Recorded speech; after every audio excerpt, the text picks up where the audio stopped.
पता नहीं ये कृति दीदी अब तक क्यों नहीं आई। इतनी मुश्किल से घर वालों से छिपकर मैंने उन्हें सारी बातें बताई थी। अगर कृति दीदी टाइम पे ना पहुंची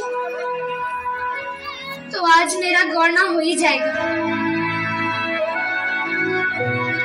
गुड़िया, ऐसे मुंह लटका के ना बैठ, लड़के वाले आते ही होंगे। माँ, कम से कम तू तो मुझे समझ, मैं सिर्फ 12 बरस की हूँ। हाँ तो छोरिया बरस से नहीं और मिनट और सेकंड से बड़ी हो गई।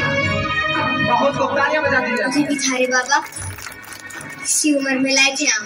माँ, वो वक्त कुछ और था, ये वक्त कुछ और है। माँ बेटा, और तो वक्त ना कभी बदला है ना कभी बदलेगा। माँ, पर अभी मैं जो पढ़ना चाहती हूँ, कुछ बनना चाहती हूँ, उसका क्या करेगी इतना पढ़ लिख के? पति का दिल का रास्ता सीधा पेट से होके निकलता है। पानी और रसोई का गणित सीख ले, यही काफी है।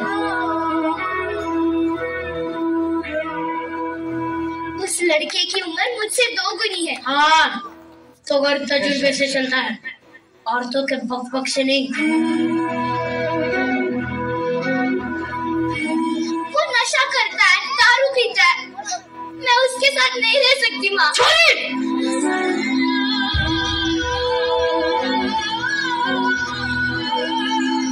अब तू तारे मर्द को सिखाएगी कि घर कैसे चलेगा? अपनी आवाज अपनी माँ की पल्लू की तरह नीचे कर ले और ससुराल जाने के लिए तैयार हो जा। बहुत हो गया। खम्मा गणिसा, ये खम्मा गणिसा, राम राम, आयो पधारो पधारो। राम सिंह, सारी रस्में पूरी हो चुकी है, हम गुड़िया को लेने आए हैं। अपनी बेटी की विदाई के लिए तैयार हो जाओ। माँ, मैं नहीं जाना चाहती, नहीं जाना चाहती मैं। राम सिंह, तारी बेटी क्या कह रही है? अब चिंता न कीजिए, नादन बेटी नादन, अभी आपके साथ विदा। नहीं जाना। रुको।